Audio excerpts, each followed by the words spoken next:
Bisnupur district ki Loktak police station ki manung chanba Kuki Mun village amadi Lamdan Kuki village da aina yadaba mawong da saramba bunker manga security force na Thugaikhre hairi. Arambay Tengol gi lusing purel korangan makumanda ge delokachage officer mayam oza mayam yetnariba hunariba pumnamak aikoi maite gi fertility rate se 1.7 da laidibani 2.1 dai handabada furup ado chahi kuntra da mutlani haibani chi aikoi gi kok singda muna khalaga thabak chi tausi haipa sanagum chi manung mapan khangna thabak tausi.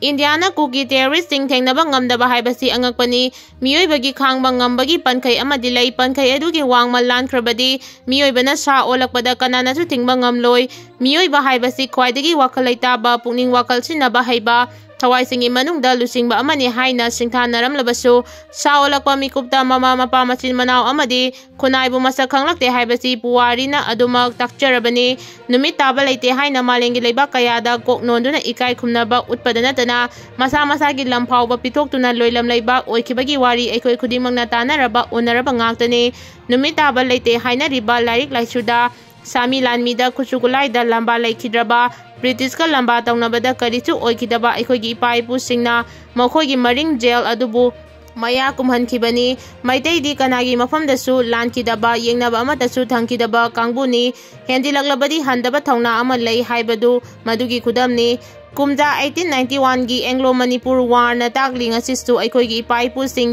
singlida I marik ama sheliba makhaidi siba kide haiba migi mikha pona hingadawbagi saruk mikup amatang oirabasu ningkha tamna hingjage khankiba aikhoigi ipaipu ni British ki makok manga kangleipaki mayolda kenkiba adumangna ipaipu singi thaunabu ngasisu malengi miyamna khangnaribani loinana India gi ningtambadagi nongma ngankhatuna kumja 1947 gi August 13 da ningkha tamba pikhiba adu ngasigi mirolna kawkhrabagum tawre Pumnama adu maitei khaki wafam nate maitre bakta himinakhiba singburoi tamburoi pumnamaki amata oiba lisingna purakhibani haibasu ngasigi mirolna kawraklabadi ipaipu singda langjaba thokani nuksi chanana himinariba kanglaipak asida Kuki narco terrorist singna lebak macha tadaba apiba wakhalna apunbagi saktam thugainaba makhal kayagi lalong chatharaklibase sahi ama akai faraklabani state amadi India lengaki apunbagi saktam da singnaraklabadi chap chana action lokhatkani haina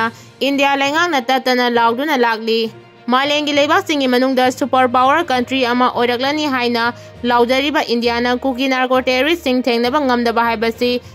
manungda kari lalong chatharabage haibasi hangdaba ngamde haukiba chahi 2019 gi May 3 dagi chatharakliba miyoibagi lichat nataba Kuki narco terrorist singi chaitheng Manipur gi miyamna fangliba natra asiguma terrorist singi khangba ngamdraba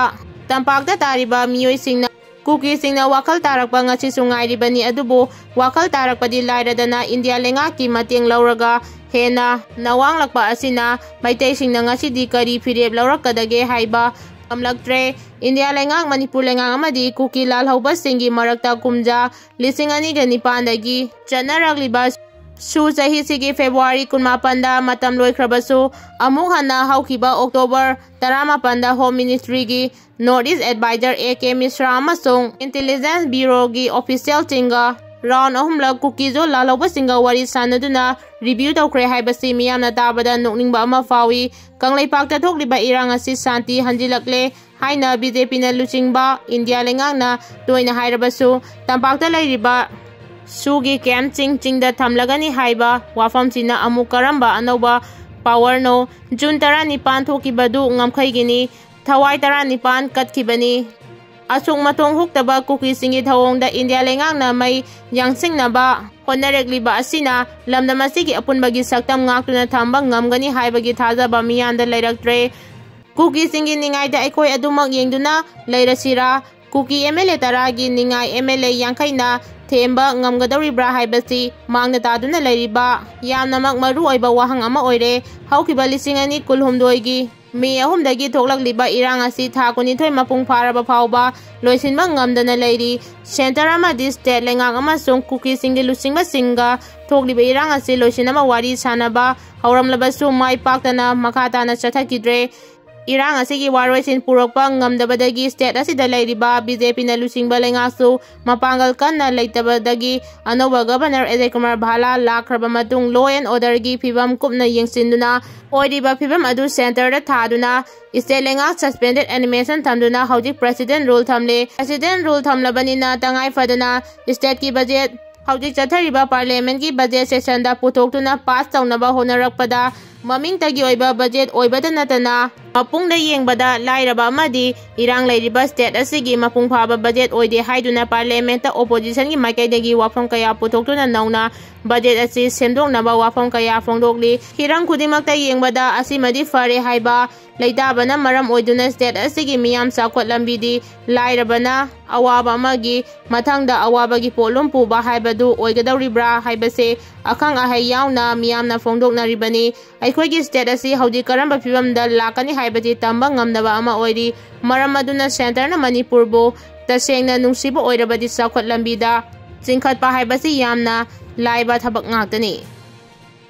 KCPMC Progressive-ꯇꯒꯤ update ꯂꯧꯈꯠꯆꯒꯦ drugs number 4 ꯑꯦꯗꯤꯛꯇꯦꯠ ꯃꯤꯑꯣꯏꯁꯤꯡꯅ ꯈꯨꯜ ꯉꯥꯛꯄꯩ ꯅꯃꯥꯗ ꯑꯦꯅꯤ ꯌꯥꯎꯂꯨꯞꯁꯤꯡꯗ ꯌꯥꯎꯁꯤꯜꯂꯒ ꯅꯨꯄꯤ ꯑꯉꯥꯡ ꯀꯌꯥꯗ ꯑꯣꯠꯅꯕꯒꯤ ꯋꯥꯀꯠ ꯀꯌꯥ ꯃꯄꯨꯔꯣꯏꯕ ꯂꯩꯅ ꯃꯤꯒꯤ ꯅꯨꯄꯤ ꯃꯧ ꯍꯨꯗꯨꯅ ꯄꯨꯈꯤꯕꯒꯤ ꯋꯥꯀꯠ ꯀꯌꯥ दुकान हांगदुना रेस्टोरेंट फास्ट फूड हांगदुना हिंगनबगी लानफमदा मायोकनारिबी इचल इचे कयागी हिंगबगी हक राइट कया मतपीबगी वकत कया सिंगनी तोंगान मणिपुर की चिंग अमसुंग तंपाकता सिक्योरिटी फोर्सेस ना थीबु हुंबगी थबक चथब मतमदा तोंगान खुचुकुलाई कया फंगबा ngamkhre 9mm pistol with magazine ama 32 pistol with magazine ama 36 hand grenade without detonator ani 7.62 mm AK ammunition tara 7.62 mm AK ammunition mapan 5.56 mm INSS immunization tara 5.56 mm ammo carbine ammunition tara mga 32 ammunition ahum smoke grenade ama radio set ani stun grenade ama tear shell ahum BP helmet ani INSS magazine ama SLR magazine ama empty case of AK-47 rifle ammunition mari